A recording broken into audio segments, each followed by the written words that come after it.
ಆಕಾಶವಾಣಿ. ರೂಪಕ ಅಳಿದ ಕೆಳದಿಯ ಅರಮನೆ. ರಚನೆ ಬಳ್ಳೆಕೆರೆ ಹನುಮಂತಪ್ಪ. ನಿರ್ಮಾಣ ಶ್ರೀನಿವಾಸ್. ಪ್ರಸ್ತುತಿ ಎಚ್.ಎನ್. ಸುಬ್ರಹ್ಮಣ್ಯ. ಕೇಳಿ ರೂಪಕ ಅಳಿದ ಕೆಳದಿಯ ಅರಮನೆ. ಶಿಸ್ತಿಗೆ ಹೆಸರೇ ಶಿವಪ್ಪ ನಾಯಕ ಎಂಬುದು ಎಂದಿಗೂ ಇತಿಹಾಸ.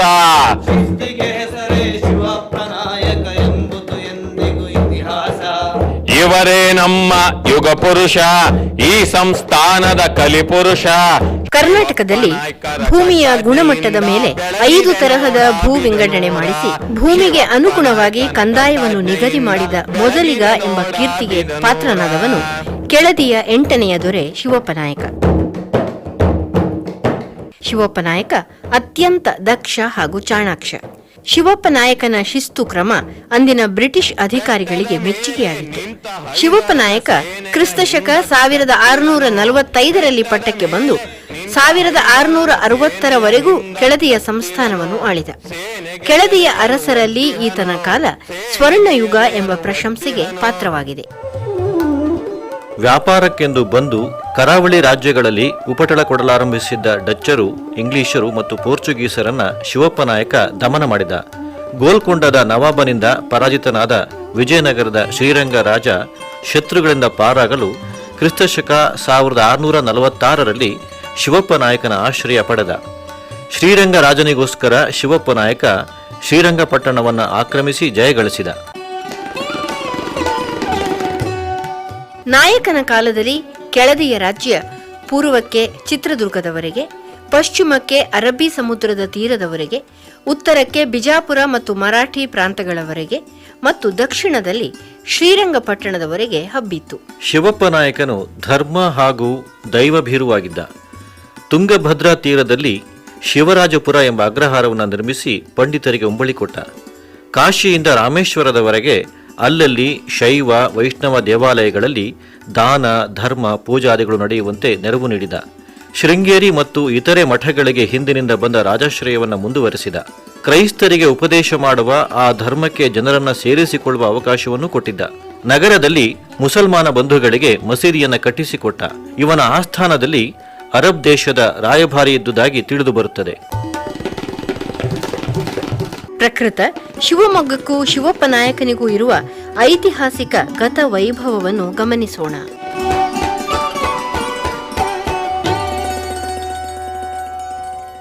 ಕ್ರಿಸ್ತಶಕ 11 ಮತ್ತು 12ನೇ ಶಾಸನಗಳ ಪ್ರಕಾರ ಶಿವಮೊಗ್ಗವನ್ನು ಶಿಮೊಗ ಮತ್ತು ಸಿಹಿಮೊಗೆ ಎಂದು ಕರೆಯುತ್ತಿದ್ದ ಬಗ್ಗೆ ಶಿವಮೊಗ್ಗ ಸಮೀಪವಿರುವ ಸೋಗಾನೆ ಗ್ರಾಮದಲ್ಲಿ ಸಿಕ್ಕಿರುವ ಕ್ರಿಸ್ತಶಕ 1214ರ ಶಿಲಾಶಾಸನದ ಆಧಾರವಿದೆ ಮತ್ತು ಈ ಪ್ರದೇಶವನ್ನ ದೂರ್ವಾಸಾಶ್ರಮವೆಂದು ವರ್ಣಿಸಲಾಗಿದೆಯಲ್ಲದೆ ಭೀಮೇಶ್ವರ ದೇವಾಲಯದ ಪ್ರಸ್ತಾಪವೂ ಸಹ ಇದೆ.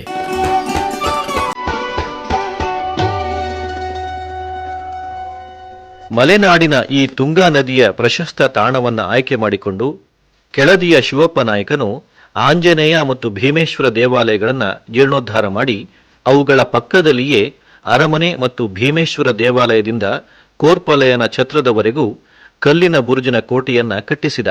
ಅಂದರೆ ಶಿವಮೊಗ್ಗೆಯ ಶಿವಪ್ಪ ನಾಯಕನ ಅರಮನೆಗೆ ಮೂಲದಲ್ಲಿ ಈಗಿನ ಕೋಟೆ ಆಂಜನೇಯ ದೇವಾಲಯವು ಮತ್ತು ಭೀಮೇಶ್ವರ ದೇವಾಲಯವು ಸೇರಿತ್ತು. 1ನೇ ಸೋಮಶೇಖರ ನಾಯಕ ಕಾಲ ಕ್ರಿಸ್ತಶಕ 1664ರಿಂದ ಕ್ರಿಸ್ತಶಕ 1667ರವರೆಗೆ. ಈತನ ಕಾಲದ್ದೆಂದು ಹೇಳಲಾದ ತಾಮ್ರ ಶಾಸನದ ಪ್ರಕಾರ ಈ ಅರಮನೆಯು ಶಿವಪ್ಪ ನಾಯಕನ ಅವಧಿಯಲ್ಲಿಯೇ ಕಟ್ಟಿದ್ದೆಂದು ತಿಳಿಯುತ್ತದೆ. ಅರಮನೆಯ ಆಡಳಿತ ನೋಡಿಕೊಳ್ಳುವವರನ್ನು ದೋಣಿಯ ಮುಖಾಂತರ ತುಂಗಾ ನದಿ ದಾಟಿಸಿಕೊಂಡು ಬರುತ್ತಿದ್ದ ಅಂಬಿಗರ ಜೀವನೋಪಾಯಕ್ಕೆಂದು ಗಾಜನೂರು ವ್ಯಾಪ್ತಿಯ ಅಂದರೆ ಈಗಿನ ಶಿವಮೊಗ್ಗ ತಾಲೂಕಿನ ಗಾಜನೂರು ಈ ವ್ಯಾಪ್ತಿಯ ಕೊರಲಹಳ್ಳಿಯಲ್ಲಿ ಜಮೀನು ನೀಡಿರುವುದು ಈ ತಾಮ್ರ ಶಾಸನದಿಂದ ತಿಳಿದುಬರುತ್ತದೆ. ಕೆಳದಿ ಲಿಂಗಣ್ಣ ಕವಿಯ ಕೆಳದಿ ನೃಪವಿಜಯ ಕಾವ್ಯದಲ್ಲಿನ ಪ್ರಸ್ತಾಪ ಹೀಗಿದೆ. ಕ್ರಿಸ್ತಶಕ 1763 ಹಾಗೂ 1804ರಲ್ಲಿ ಲಿಂಗಣ್ಣ ಕವಿಯು ರಚಿಸಿದ ಕೆಳದಿ ನೃಪವಿಜಯದ ಪ್ರಕಾರ ಬಿಜಾಪುರದ ಆದಿಲ್ ಶಾಹಿಗಳು ಕ್ರಿಸ್ತಶಕ 1490 ಹಾಗೂ 1686ರಲ್ಲಿ ಸೇನಾಪತಿ ರುಸ್ತುಂ ಜಮಾನ್ ಖಾನ್ ನಾಯಕತ್ವದಲ್ಲಿ ಶಿವಮೊಗ್ಗದ ಮೇಲೆ ದಾಳಿ ಮಾಡಿದಾಗ ದೊರೆ ವೀರಭದ್ರ ನಾಯಕನ ಸಂಬಂಧಿ, ನಂಬಿಕಸ್ಥ ಮತ್ತು ಅವನ ಕೈಕೆಳಗೆ ಉನ್ನತಾಧಿಕಾರಿಯಾಗಿದ್ದ ಶಿವಪ್ಪ ನಾಯಕ ಆದಿಲ್ ಶಾಹಿಗಳ ಸೈನ್ಯದ ವಿರುದ್ಧ ಹೋರಾಡಿ ಅದನ್ನು ಹಿಮ್ಮೆಟ್ಟಿಸಿದ. ಈ ಎಲ್ಲ ಶಾಸನಗಳ ಆಧಾರದಿಂದ ಶಿವಮೊಗ್ಗೆಯಲ್ಲಿರುವ ಅರಮನೆ ಶಿವಪ್ಪ ನಾಯಕನ ಕಾಲದಲ್ಲೇ ನಿರ್ಮಾಣವಾಗಿರುವುದಾಗಿ ತಿಳಿದುಬರುತ್ತದೆ.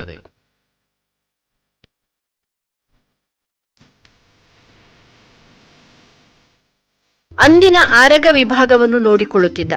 ಅಂದ್ರೆ ಕ್ರಿಸ್ತ ಶಕ 1540ರಿಂದ 1566ರವರೆಗೆ ಸದಾಶಿವ ನಾಯಕನು ಈ ಅರಮನೆಯನ್ನು ಕಟ್ಟಿರಬಹುದೆಂದು ಒಂದು ಅಭಿಪ್ರಾಯವಿದ್ದರೆ, ಮತ್ತೊಂದು ಅಭಿಪ್ರಾಯದಂತೆ ಕ್ರಿಸ್ತ ಶಕ 1592ರಿಂದ ಕ್ರಿಸ್ತ ಶಕ 1619ರವರೆಗಿದ್ದ ಕೆಳದಿ ರಾಜ ಹಿರಿಯ ವೆಂಕಟಪ್ಪ ನಾಯಕ ಇದನ್ನು ಕಟ್ಟಿಸಿರಬಹುದೆಂಬ ಅಭಿಪ್ರಾಯವೂ ಇದೆ.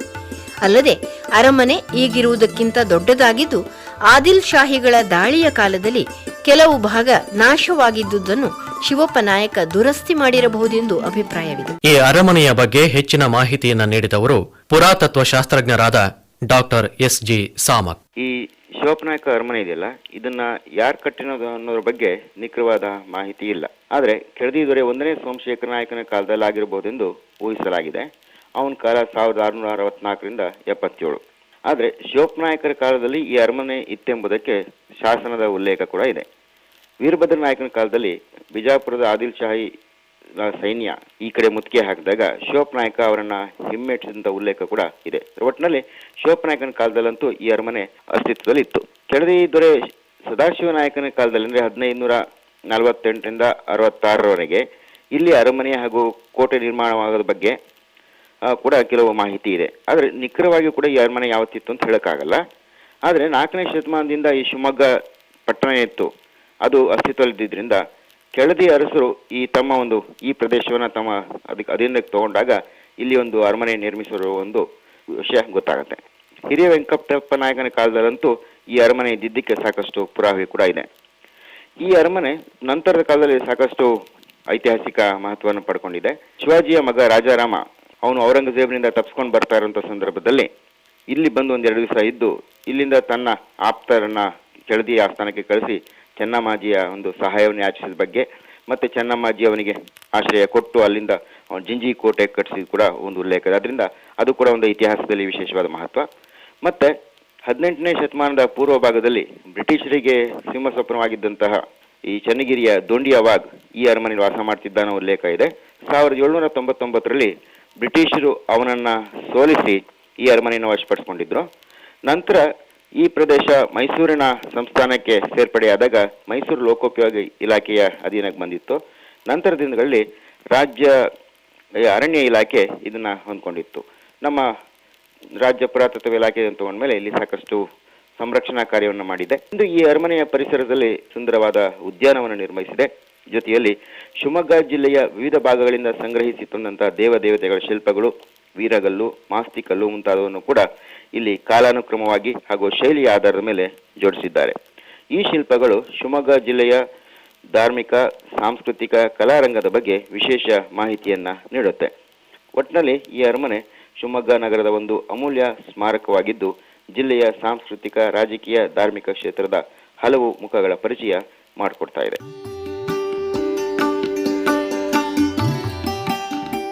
ಶಿವಪ್ಪ ನಾಯಕನ ಅರಮನೆಯ ಉತ್ತರದ ಗೋಡೆಯಲ್ಲಿ MPWD AD 1829 ಎಂಬ ನಾಮಫಲಕವಿದೆ. ಅಂದರೆ ನಾಯಕನ ನಂತರ ಮೈಸೂರು ರಾಜ್ಯದ ವಶಕ್ಕೆ ಈ ಕೋಟೆ, ಅರಮನೆ ಸೇರಿತ್ತೆಂದು ತಿಳಿದುಬರುತ್ತದೆ. ಬ್ರಿಟಿಷರು ಮತ್ತು ಮಹಾರಾಜರ ಕಾಲದಲ್ಲಿ ಅರಮನೆಯ ವ್ಯವಸ್ಥೆ ಚೆನ್ನಾಗಿದ್ದು, ಸ್ವಾತಂತ್ರ್ಯ ಬಂದ ನಂತರ ಕೋಟೆ ಮತ್ತು ಅರಮನೆ ನಾದುರಸ್ತಿಗೆ ಬಂದುದು ವಿಷಾದದ ಸಂಗತಿ. ಸ್ವಾತಂತ್ರ್ಯ ಪೂರ್ವದಲ್ಲಿ ಶಿವಪ್ಪ ನಾಯಕರ ಸಿಂಹಾಸನ ಮತ್ತು ದರ್ಬಾರ್ ಹಾಲ್ನಲ್ಲಿನ ಆಸನಗಳು ಉತ್ತಮ ರೀತಿಯಲ್ಲಿದ್ದವೆಂದು ತಿಳಿದುಬರುತ್ತದೆ. ಅರಮನೆ ಜೀರ್ಣೋದ್ಧಾರದ ಬಗ್ಗೆ ಬಳ್ಳೆಕೆರೆ ಹನುಮಂತಪ್ಪ ಅವರು ಮಾಹಿತಿ ನೀಡುತ್ತಾ, ನಾನು ಇದನ್ನು ಪತ್ತೆ ಹಚ್ಚುವರೆಗೂ ಯಾರಿಗೂ ಗೊತ್ತಿರಲಿಲ್ಲ. ನಂತರ ಅನಿರೀಕ್ಷಿತವಾಗಿ ನಾನು ನಮ್ಮ ಸ್ನೇಹಿತರಾದ ಸಿದ್ದಯ್ಯರ ಮಠ ಸಂಗಡ ಒಂದು ಸರಿ ಆ ಭಾಗಕ್ಕೆ ಹೋದಾಗ ಅರಣ್ಯ ಇಲಾಖೆಯ ವಶಕ್ಕೆ ಸೇರಿರ್ತಕ್ಕಂಥ ಒಂದು ಸಾಮಿಲಿತ್ತಲ್ಲಿ. ನಾವು ಕುತೂಹಲದಿಂದ ಒಳಗಡೆ ಹೋದಾಗ ಬಹುಶಃ ಅಲ್ಲಿ ಕೆಲವರು ನಮಗೆ ಕರ್ಕೊಂಡು ಹೋಗ್ಬಿಟ್ಟು ಮೇಲೆ ಎಲ್ಲ ತೋರಿಸಿದರು. ನೋಡಿದಾಗ ಇದು ಭಾಳ ಹಳೆಯ ಕಾಲದ ಶಿವಪ್ಪ ನಾಯಕನ ಪ್ರವಾಸದ ಒಂದು ಅರಮನೆ ಇರ್ಬೋದು ಅಂತ ಹೇಳಿ ನನಗೆ ಅನುಮಾನ ಬಂದು ನಾನು ಈ ಬಗ್ಗೆ ಕೆಲವು ದಿನಗಳ ಕಾಲ ಸಂಶೋಧನೆ ಮಾಡಲಿಕ್ಕೆ ಆರಂಭಿಸಿದೆ.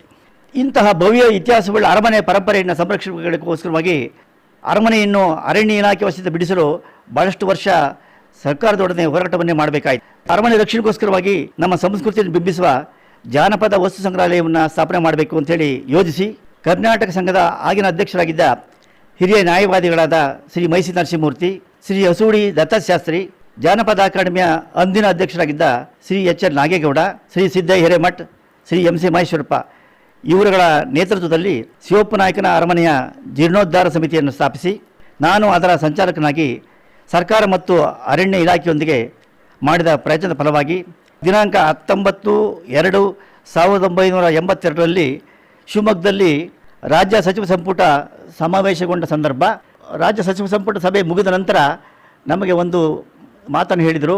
ಇವತ್ತನೇ ಅಧಿಕೃತವಾಗಿ ನಾವು ಅರಮನೆ ಅಂತೇಳಿ ಸಾರ್ತೀವಿ, ನೀವು ಸೂಚ್ಯವಾಗಿ ಅದನ್ನು ನಾವು ಉದ್ಘಾಟನೆ ಮಾಡ್ತೀವಿ ಅಂತ ಹೇಳಿದರು. ನಮಗೆ ತುಂಬ ಸಂತೋಷವಾಯಿತು. ಆಗಿನ ಮುಖ್ಯಮಂತ್ರಿಗಳಾಗಿದ್ದ ಸನ್ಮಾನ್ಯ ಶ್ರೀ ಆರ್ ಗುಂಡೂರಾಯರು ಅಧಿಕೃತವಾಗಿ ಇಲ್ಲೇ ತೀರ್ಮಾನ ತೆಗೆದುಕೊಂಡ್ಬಿಟ್ಟು ಪುರಾತತ್ವ ಇಲಾಖೆಗೆ ವಹಿಸಿದ್ದೀವಿ ಅಂಥೇಳಿ ಅಧಿಕೃತವಾಗಿ ಸಾರಿ ದಿನಾಂಕ 31/8/82ರಲ್ಲಿ ಲೋಕೋಪಯೋಗಿ ಇಲಾಖೆ ವತಿಯಿಂದ ಇದ್ದ ಅರಮನೆಯನ್ನು ಅಧಿಕೃತವಾಗಿ ಪ್ರಾಚ್ಯ ವಸ್ತು ಸಂಗ್ರಹಾಲಯಕ್ಕೆ ಪುರಾತತ್ವ ಇಲಾಖೆಗೆ ವಹಿಸಿಕೊಟ್ಟು ಮಹದ್ ಉಪಕಾರವನ್ನು ಮಾಡಿದರು. ನಂತರ 1/3/1994ರಲ್ಲಿ ಪ್ರಾಚ್ಯ ವಸ್ತು ಮತ್ತು ವಸ್ತು ಸಂಗ್ರಹಾಲಯದ ನಿರ್ದೇಶಕರು ಶಿವಮೊಗ್ಗ ನನ್ನ ಮಿತ್ರರಾದ ಡಾಕ್ಟರ್ ಆ ಸುಂದರ ಅವರಿಗೆ ಸರ್ಕಾರ ಕೇಳಿಕೊಳ್ತು, ಶಿವಮೊಗ್ಗದಲ್ಲಿರ್ತಕ್ಕಂಥ ಶಿವಪ್ಪನಾಯಕನ ವಿಶ್ರಾಂತಿ ಧಾಮ ಶಿವಪ್ಪನಾಯಕನ ಅರಮನೆ ಅದನ್ನು ಜೀರ್ಣೋದ್ಧಾರ ಮಾಡಬೇಕು ಅಂತೇಳಿ ಅವರಿಗೆ ಸರ್ಕಾರ ಕೇಳ್ಕೊಳ್ತು. ಅವರು ಆಗಿನ ಕಾಲದಲ್ಲಿ ಆಗಿದ್ದಾಗ ಪ್ರಾಚ್ಯ ವಸ್ತು ಸಂಗ್ರಹಾಲಯದ ನಿರ್ದೇಶಕರಾಗಿದ್ದ ಹಾಗೂ ನನ್ನ ಮಿತ್ರರಾಗಿದ್ದ ಡಾಕ್ಟರ್ ಡಿ ದೇವರಾಜು ಅವರು ಈ ಅರಮನೆಯನ್ನು ಮೆರುಗುಗೊಳಿಸಲು ಬಹಳ ಪ್ರಯತ್ನಪಟ್ಟರು. ಸುಮಾರು 2-3 ವರ್ಷಗಳ ಕಾಲ ಅವರು ನಿಂತುಬಿಟ್ಟು ಈ ಅರಮನೆ ಸಂಪೂರ್ಣವಾಗಿ ಒಂದು ರೀತಿಯಲ್ಲಿ ವ್ಯವಸ್ಥಿತವಾಗಲಿಕ್ಕೆ ಪ್ರಯತ್ನಪಟ್ಟರು.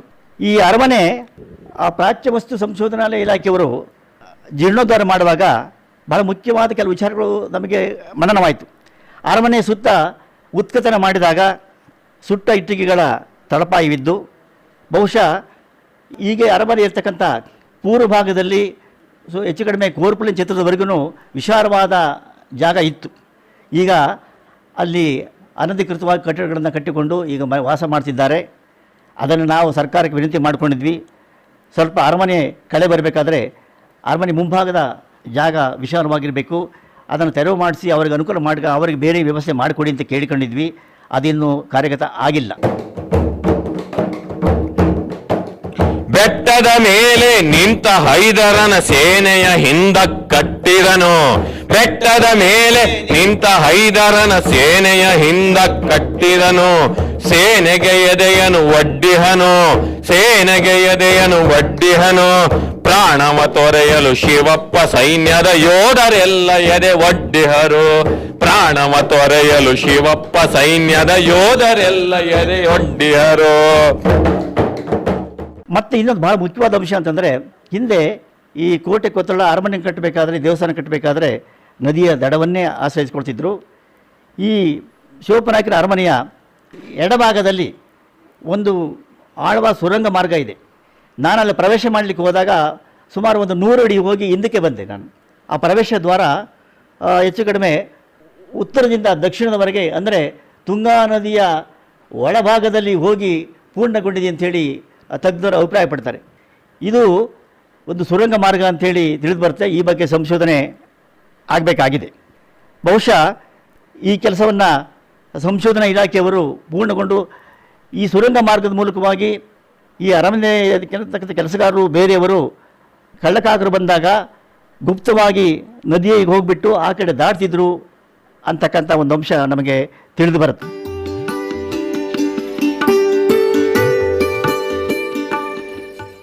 ಶಿವಪ್ಪನಾಯಕನ ಅರಮನೆ ನಾಯಕನ ಸ್ಮಾರಕವಾಗಿ ಉಳಿದಿರುವ ಪ್ರಾಚೀನ ಸ್ಮಾರಕವಾಗಿದೆ. ಹೊರಭಾಗವು ಬ್ರಿಟಿಷರ ಕಾಲದ ಕೆಂಪು ನಾಡ ಹಂಚಿನ ಬಂಗಲೆಯಂತೆ ಕಂಡರೂ ಒಳಭಾಗ ಟಿಪ್ಪುವಿನ ಬೆಂಗಳೂರಿನಲ್ಲಿರುವ ಅರಮನೆಯನ್ನು ಹೋಲುತ್ತದೆ. ಅರಮನೆ ಮತ್ತು ಅದಕ್ಕೆ ಸೇರಿದ್ದ ಪ್ರದೇಶ ಸುಮಾರು 10 ಎಕರೆಯವರೆಗೂ ವಿಸ್ತಾರಗೊಂಡಿತ್ತೆಂದು ತಿಳಿದುಬರುತ್ತದೆ. ಅರಮನೆಯ ರಕ್ಷಣೆಯಂತಿರುವ ಕೋಟೆಯ ತುಂಗಾ ನದಿ ದಡಕ್ಕೆ ಹೊಂದಿಕೊಂಡಂತೆ ಪ್ರಾಚೀನ ಮಂಡಲಿಯ ಪ್ರಾಂತದವರೆಗೂ ಮತ್ತು ಕೋರ್ಪಲಯ್ಯನವರ ಧರ್ಮಛತ್ರದವರೆಗೂ ಬೃಹದಾಕಾರದ ಕಲ್ಲುಗಳಿಂದ ನಿರ್ಮಿಸಿದ ಬುರುಜಿನ ಕೋಟೆ ಇಂದಿಗೂ ಕೆಲವು ಕಡೆ ಕಾಣಸಿಗುತ್ತದೆ. ಶತ್ರುಗಳ ಮತ್ತು ತುಂಗಾ ನದಿಯ ಪ್ರವಾಹವನ್ನ ತಡೆಗಟ್ಟುವ ದೃಷ್ಟಿಯಿಂದ ಈ ಕೋಟೆ ಮತ್ತು ಬುರುಜುಗಳನ್ನು ನಿರ್ಮಿಸಿರುವುದಾಗಿ ತಿಳಿದುಬರುತ್ತದೆ. ಹಿಂದೆ ಈಗ ಶಿವಪ್ಪನಾಯಕನ ಅರಮನೆ ತುಂಗಾ ನದಿಯ ತಟದಲ್ಲೇ ಇದೆ. ಇದು ಈಗಿನ ಕೋರ್ಪಲೈನ್ ಚಿತ್ರದಿಂದ ಹಿಡಿದುಬಿಟ್ಟು ಮಂಡಲಿಯವರೆಗೂ ಸಹ ಆ ದಡದಲ್ಲಿ ಹಾಗೆಯೇ ಹೋದರೆ ಇವತ್ತು ಸಹ ಭೀಮೇಶ್ವರ ದೇವಸ್ಥಾನದಲ್ಲಿ ಅಧಿಕೃತವಾಗಿ ಕೋಟೆ ಬುರುಜು ಇದೆ. ಕೋರ್ಪಲೈನ್ ಚಿತ್ರದಲ್ಲೂ ಸಹ ಕೋಟೆ ಬುರುಜು ಇದೆ ಮತ್ತು ಅಧಿಕೃತವಾದ ಕೋಟೆ ಗೋಡೆ ಸಂಪೂರ್ಣವಾಗಿ ಇವತ್ತು ಸಹ ಆ ನದಿಯ ದಡದಲ್ಲೇ ಇದೆ. ಅಷ್ಟೇ ಅಲ್ಲ, ಈ ಕೋಟೆಯ ಅಗಳು ಸುಮಾರು ಕೋರ್ಪಲೈನ್ ಚಿತ್ರ ಮತ್ತು ಭೀಮೇಶ್ವರ ದೇವಸ್ಥಾನದಲ್ಲಿ ಇತ್ತು. ಅದನ್ನು ಇತ್ತೀಚೆಗೆ ಈ ನಗರೀಕರಣ ಬಂದ್ಬಿಟ್ಟು ಯಾರಿಗೂ ಕೇಳಿದನೆ ಆ ಕೋಟೆಯ ಅಗಳನ್ನು ಮುಚ್ಚಿಬಿಟ್ಟಿದ್ದಾರೆ. ಆದರೆ ಕೋಟೆ ಬುರುಜು ಅಧಿಕೃತವಾಗಿ ಇವತ್ತು ಕೋಟೆ ಇತ್ತು ಅನ್ನೋದಕ್ಕೆ ನಾವು ಸಾಕ್ಷಿಯಾಗಿ 2 ಬುರುಜುಗಳು ಇವತ್ತು ನಮ್ಮ ನಿಂತಿದೆ. ಅಲ್ಲಿ ಕಟ್ಟಡಗಳು ಸಹ ಇದೆ. ಮತ್ತು ಈ ಬ್ರಿಟಿಷರ್ನವರು ಶಿವಮೊಗ್ಗವನ್ನು ವಶಪಡಿಸಿಕೊಂಡಾಗ ಆ ಸೈನಿಕರಿಗಾಗಿ ಈ ಅರಮನೆ ಕೋಟೆಗೆ ಹೊಂದಿಕೊಂಡಂತೆ ಒಬ್ಬ ಸೈನಿಕ ಮತ್ತು ಅವನ ಕುದುರೆ ಸಾಕೋದಕ್ಕಾಗಿ ಕೆಂಪು ಹಂಚಿನ ಕುದುರೆ ಲಾಯಗಳನ್ನು ವಟಾರವನ್ನು ನಿರ್ಮಿಸಿದರು. ಈಗೇನು ನಾವು ಓಲ್ಡ್ ಬಾರ್ ಲೈನ್ ಅಂತ ಕರಿತೀವಿ, ಅದರರ್ಥ ಅವ್ರಿಗೋಸ್ಕರ ನಿರ್ಮಿಸ್ತಕ್ಕಂಥ ಮನೆಗಳವು. ಈ ಲೇನ್ನಲ್ಲಿ ಕೋಣೆಗಳು ಕುದುರೆ ಸಾಕಲು ಮಾತ್ರ ಕಟ್ಟಿಸಲಾಗಿತ್ತು. ಇವಾಗ ನಾವು ಅಧಿಕೃತವಾಗಿ ಹೋಗಿ ಆ ಪ್ರತಿಯೊಂದು ಕೋಣೆಯನ್ನು ನೋಡಿದರೆ ಅವು ಮನುಷ್ಯರು ವಾಸ ಮಾಡಲಿಕ್ಕೆ ಯೋಗ್ಯವಾದ ಸ್ಥಳಗಳಲ್ಲ, ಕುದುರೆಗಳು ಮಾತ್ರ ಸಾಕಲಿಕ್ಕೆ ಮಾತ್ರ ಯೋಗ್ಯವಾದವು. ಮತ್ತು ಬಾರ್ ಲೈನ್ ಅಂತಕ್ಕಂಥ ಹೆಸರು ಯಾಕೆ ಬಂತಂದರೆ ಅವು ಮುಖಂಡನಿಗೋಸ್ಕರವಾಗಿ ಒಂದು ಚಿಕ್ಕ ಕಟ್ಟಡ ಇತ್ತು. ಈಗ ಅದನ್ನು ಕೋಟೆ ಪೊಲೀಸ್ ಠಾಣೆಯಾಗಿ ನಾಮಕರಣ ಮಾಡಲಾಗಿದೆ. ಮತ್ತು ಸೈನಿಕರು ಕುದುರೆ ಸಾಕಲು ನಿರ್ಮಿಸಿದ ಲಾಯಗಳನ್ನು ಈಗ ಕೋಟೆ ಪೊಲೀಸ್ ನೌಕರರ ವಾಸಕ್ಕೆ ಅದು ಸ್ವಲ್ಪ ಮಟ್ಟಿಗೆ ದುರಸ್ತಿ ಮಾಡಿಬಿಟ್ಟು ಅದು ನೀಡಲಾಗಿದೆ. ಹಾಗಾಗಿ ಈ ರಸ್ತೆಗೆ ಓಲ್ಡ್ ಬಾರ್ ಲೈನ್ ಅಂತ ಹೇಳಿಬಿಟ್ಟು ಹೆಸರು ಇಂದಿಗೂ ಉಳಿದಿದೆ. ಸುಮಾರು 2.5 ಎಕರೆ ವಿಶಾಲವಾದ ಪ್ರದೇಶದಲ್ಲಿ ಅರಮನೆಯ ಭಾಗ ಕಣ್ಮನ ಸೆಳೆಯುವಂತಿದೆ. ಅರಮನೆಯು ಪೂರ್ಣವಾಗಿ ಮರ, ಮಣ್ಣು ಮತ್ತು ಕಲ್ಲು ಗಚ್ಚುಗಾರೆಯಿಂದ ನಿರ್ಮಿಸಲಾಗಿದೆ. ತಳಪಾಯ ಕಲ್ಲಿನಿಂದ ಕೂಡಿದೆ. ಕಟ್ಟಡವು 10 ಮೀಟರ್ ಎತ್ತರವಾಗಿದ್ದು ಕುಸುರಿನ ಕೆತ್ತನೆಗಳಿಂದ ಅಲಂಕೃತ ಮರದ ಕಂಬಗಳಿಂದ ಕೂಡಿದ ಒಂದು ಮಹಡಿಯ ಭವ್ಯ ಕಟ್ಟಡವಾಗಿದ್ದು ಸುಮಾರು 30 ಮೀಟರ್ ಉದ್ದ ಹಾಗೂ 7 ಮೀಟರ್ ಅಗಲವಾಗಿದೆ. ಪೂರ್ವ ದಿಕ್ಕಿಗಿರುವ ಅರಮನೆಯ ಮುಂಭಾಗದಲ್ಲಿರುವ ವಿಶಾಲ ಪ್ರದೇಶದಲ್ಲಿ ಸಾರ್ವಜನಿಕ ಸಭೆ ಸಮಾರಂಭಗಳು ಜರುಗುತ್ತಿದ್ದವು ಮತ್ತು ಪ್ರಜೆಗಳು ರಾಜನ ಸಂದರ್ಶನ ಪಡೆಯುತ್ತಿದ್ದರು. ಅರಮನೆಯ ಸಭಾಂಗಣ 1 ಮೀಟರ್ ಎತ್ತರದ ಕಲ್ಲಿನ ಅಧಿಷ್ಠಾನದ ಮೇಲೆ ನಿರ್ಮಾಣವಾಗಿದೆ. ಸುಂದರ ಕೆತ್ತನೆಯುಳ್ಳ 14 ಕಂಬಗಳುಳ್ಳ 3 ಸಾಲುಗಳು ಅಂದರೆ 52 ಕಂಬಗಳ ವಿಶಾಲ ಒಳಾಂಗಣವಿದ್ದು ಇದರಲ್ಲಿ ಸುಮಾರು 1000 ಜನರು ಕುಳಿತುಕೊಳ್ಳುವಷ್ಟು ಸ್ಥಳಾವಕಾಶವಿದೆ. ಈ ಒಳ ಸಭಾಂಗಣದಲ್ಲಿಯೂ ನಾಯಕ ಆಗಾಗ್ಗೆ ಸಭೆ ಸಮಾರಂಭಗಳನ್ನು ಏರ್ಪಡಿಸುತ್ತಿದ್ದನೆಂದು ತಿಳಿದುಬರುತ್ತದೆ. ಅರಮನೆಯ ಮುಂಭಾಗದಲ್ಲಿ ಸುಮಾರು 60 ಅಡಿ ಎತ್ತರದ ಕಮಲದ ಹೂವಿನ ಕುಸುರಿನ ಕೆತ್ತನೆಯಿಂದ ಕೂಡಿದ 4 ಭಾರೀ ಸ್ತಂಭಗಳಿದ್ದು ಮೇಲ್ಭಾಗದಲ್ಲಿ ಕಂಬಗಳ ನಡುವೆ ಗುಂಗುರು ಕಮಾನಿಂದ ಅರಮನೆಗೆ ಶೋಭೆಯನ್ನು ಹೆಚ್ಚಿಸಿವೆ. ಸಿಂಗಾರದ ಮರದ ಸ್ತಂಭಗಳು ಅರಮನೆಗೆ ಆಧಾರವಾಗಿದ್ದು ತಳಪಾಯವು ಅಷ್ಟಕೋನಾಕೃತಿಯಲ್ಲಿದ್ದು ಮೇಲುಭಾಗ ಕಮಲದ ಎಸಳುಗಳಿಂದ ನಿರ್ಮಿತವಾಗಿವೆ. ಪ್ರಾಂಗಣದ ಎಡಬಲಗಳಲ್ಲಿ ಒಂದೊಂದು ಕೊಠಡಿಗಳಿವೆ. ಕೊಠಡಿ ಬಾಗಿಲಿನ ಅಂಚು ಕಮಾನಿನ ಆಕೃತಿಯಲ್ಲಿದೆ. ಪ್ರಾಂಗಣದ ಹಿಂಭಾಗದ ಗೋಡೆಯಲ್ಲಿ ಕಿಟಕಿಗಳಿದ್ದು ನಡುವೆ ಹಿಂಭಾಗಕ್ಕೆ ಪ್ರವೇಶ ದ್ವಾರವಿದೆ. ಪ್ರಾಂಗಣದ ಮಹಡಿಗೆ ಹೋಗಲು ಎಡಬಲಗಳಲ್ಲಿ ಮರದ ಮೆಟ್ಟಿಲುಗಳಿವೆ. ಮೇಲಿನ ಮಹಡಿಯಲ್ಲಿ ಸುಂದರ ಕೆತ್ತನೆಯ ಸ್ತಂಭಗಳು ಅರಮನೆಯ ದರ್ಬಾರ್ ಹಾಲಿಗೆ ರಕ್ಷಾ ಕವಚವಾಗಿದೆ. ಪ್ರತಿ ಕಂಬಗಳ ನಡುವೆ ಕಮಾನಿನ ಆಕೃತಿ ಇದೆ. ಮೊದಲ ಮಹಡಿಯಲ್ಲಿ ರಾಜರ ಖಾಸಗಿ ಕೋಣೆಗಳು, ರಾಣಿಯ ಅಂತಃಪುರ ಕೋಣೆಗಳಿವೆ. ಅರಮನೆಯು ಇಂಡೋ ಸೆರಾಸನಿಕ್ ಶೈಲಿಯಲ್ಲಿದ್ದು ಕಮಾನುಗಳ ಕೆತ್ತನೆ, ಕಟಾಂಜನ, ನಿಲುವು ಕಂಬಗಳ ಕೆತ್ತನೆಯ ವಿನ್ಯಾಸ ಅತ್ಯಾಕರ್ಷಕವಾಗಿದೆ.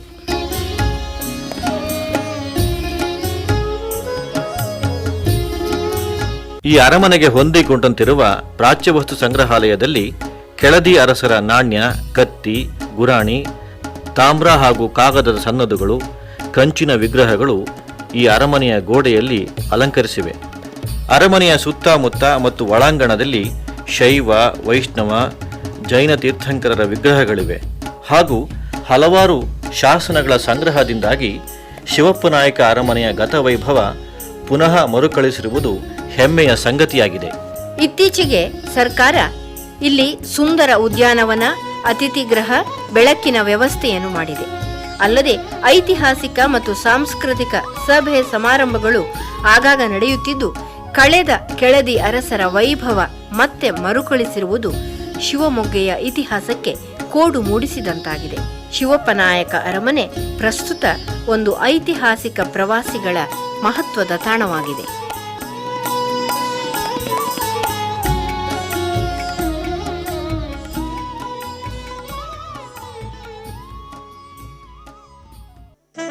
ಅಳಿದ ಕೆಳದಿಯ ಅರಮನೆ ರೂಪಕ ಕೇಳಿದಿರಿ. ರಚನೆ ಬಳ್ಳೆಕೆರೆ ಹನುಮಂತಪ್ಪ. ನಿರ್ಮಾಣ ಶ್ರೀನಿವಾಸ್. ನಿರೂಪಣೆ ಡಾಕ್ಟರ್ ಎನ್ ಸುಧೀಂದ್ರ ಹಾಗೂ ಎಸ್ ಉಷಾಲತಾ. ಪ್ರಸ್ತುತಿ ಎಚ್ ಎನ್ ಸುಬ್ರಹ್ಮಣ್ಯ.